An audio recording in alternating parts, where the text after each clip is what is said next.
Welcome back to SnowRunner once again, and welcome to a brand new episode of the Small Town RP. Now, in the last video, we essentially removed a truck that didn't run, didn't work, didn't really do any good from someone's property, and it was just kind of like a sort of, not necessarily a nuisance to them, but they just wanted it gone. And what I decided to do was I decided to drop it off at the garage and think about it. Now, since the last episode, a few weeks have gone by. We've been doing a little bit of work around town. We've, continued to do jobs here and there.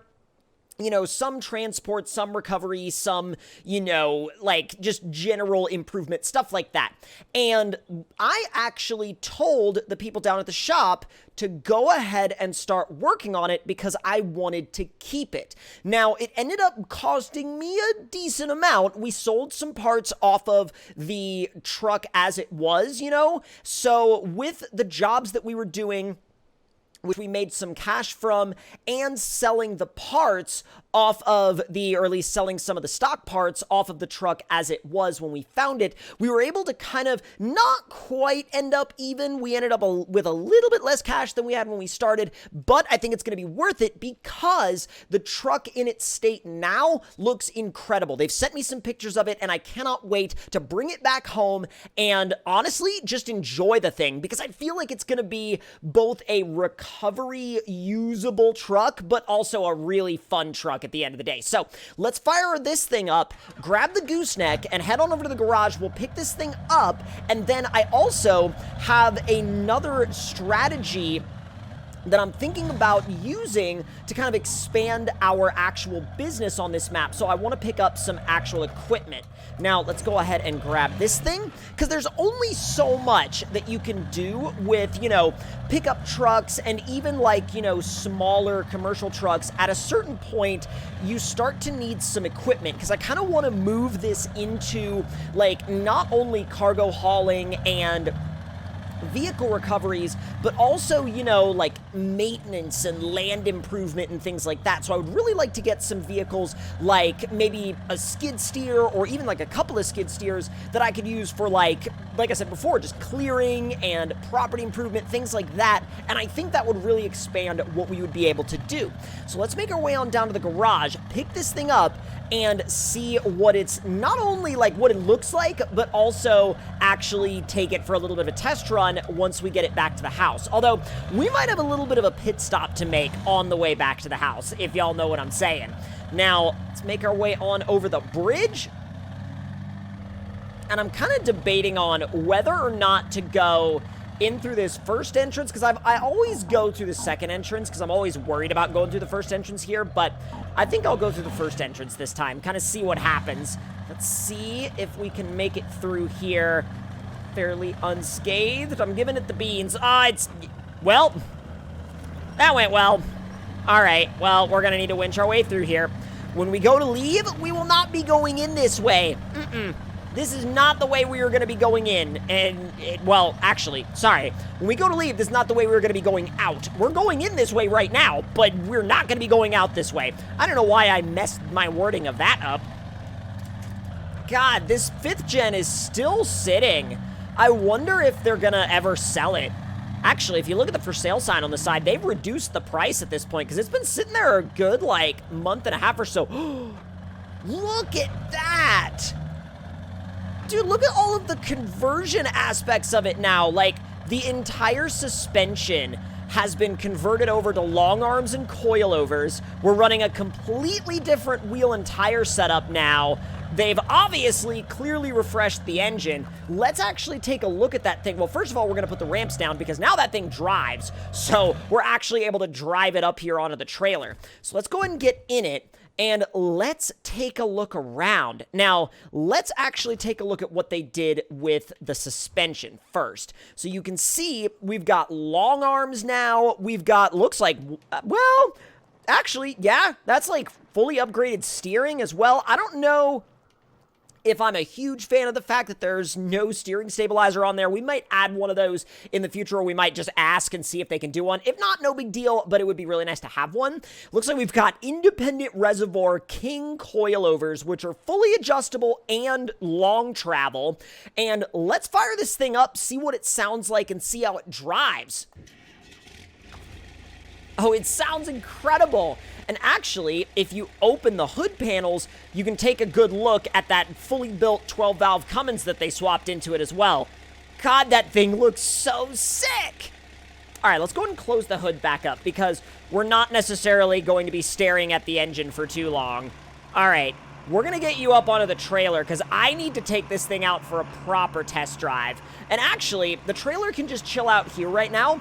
There's a trail not too far away from the garage where we can actually take this thing for a quick test run. Look at the interior. Oh, this is so sick.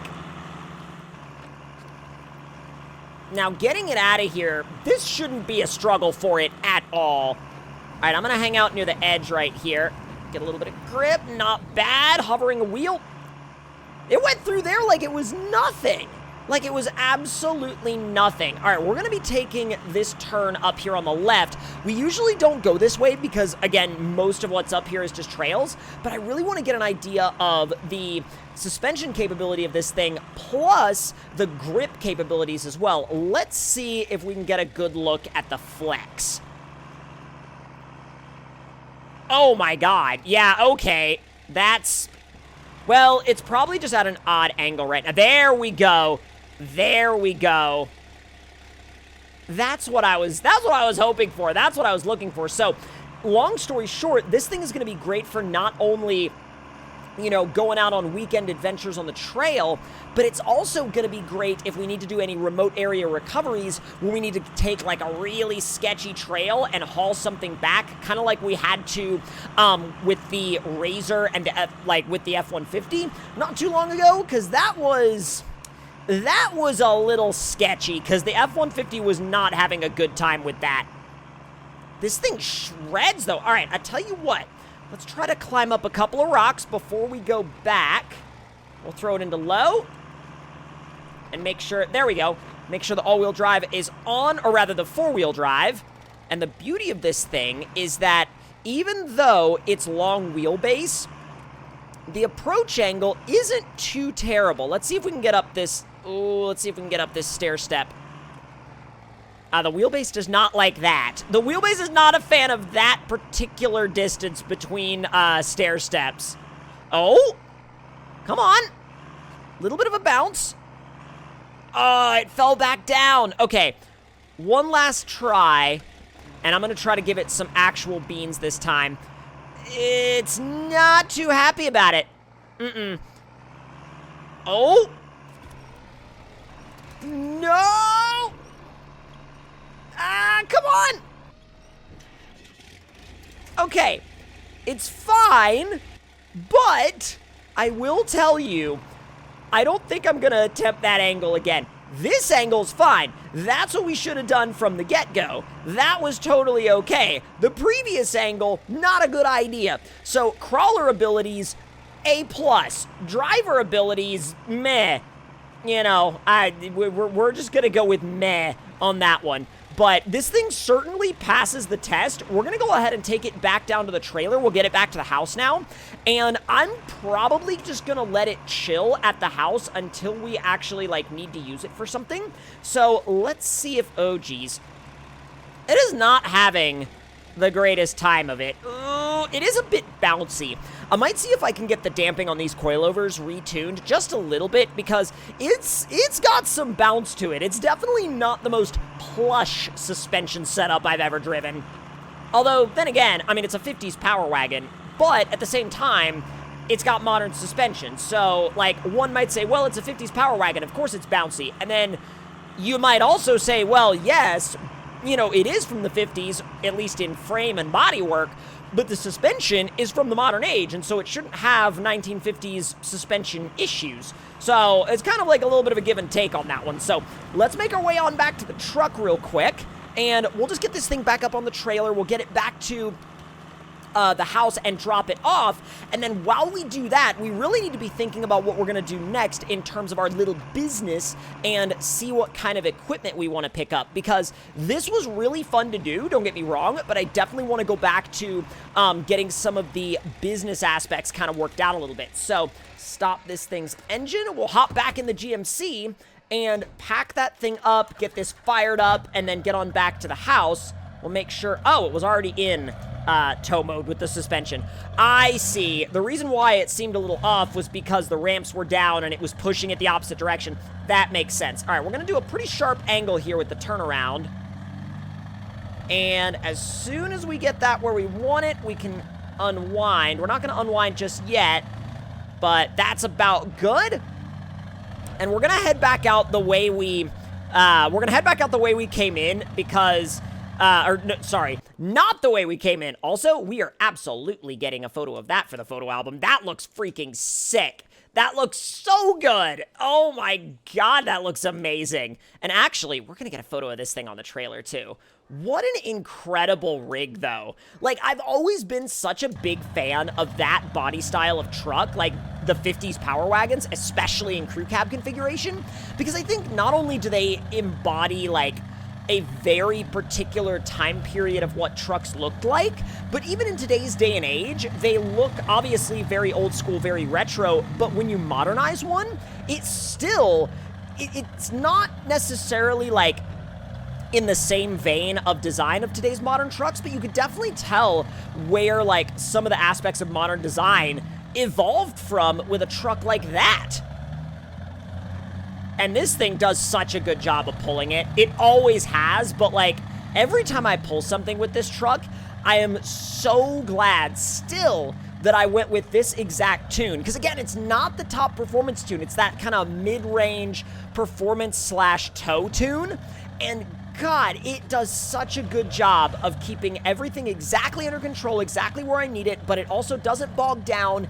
It doesn't, you know, bog out when I'm going uphill. It never has any of the issues that I have come to experience in some of my other tow rigs, and it really is exactly in that sweet spot of where you want it to be. It's just, it's top notch. It's so good. So, with all of this being done, y'all might be wondering where the budget is now, and the answer is at the moment it's at about $38K, which, as you may remember, is a little bit less than we had in the last one. But again, you know, it kind of makes sense because like I said before, we did a few other jobs, but we also put a lot of cash into the complete and total rebuild of this thing. I mean, it needed everything. I mean, heck, we did a full engine swap. So yes, we did make some cash, but we also spent a lot of cash on the Power Wagon project. So what we're gonna do now is we're gonna unpack the Power Wagon, we're gonna put the ramps down, shut down the Duramax real quick, and we're gonna climb in this thing.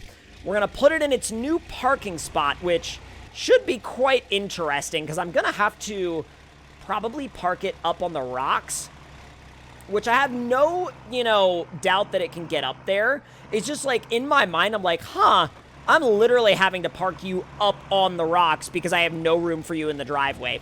That's kind of what our parking situation has come down to. I was going to try to push that tree over. I guess it's a little bit too big. Okay, well, we're going to have to go in between, aren't we? Excuse me. Now, getting up onto this rock shouldn't be too much of an issue for the Power Wagon so long as I keep my balance. Oh, yeah. Not even a problem. We're going to just treat it like it's on one of those, like, dealership displays, like where they have those fake rocks that they park pickup trucks on, like pickup trucks and Jeeps and things like that, to make them look all off-roady. Yeah, we're going to treat it like that and just park it there, and we'll just make sure that it's in gear and that the parking brake is set. Well, I don't know if it has a parking brake or not. Either way, we'll just make sure that it's in gear, and we'll let it chill. And that's plenty good enough for the trailer. And so now, let's get you turned back around, and we'll bring you right back here. But now, we really need to get thinking about our equipment situation and see if we can pick up like a skid steer or maybe something in a similar vein.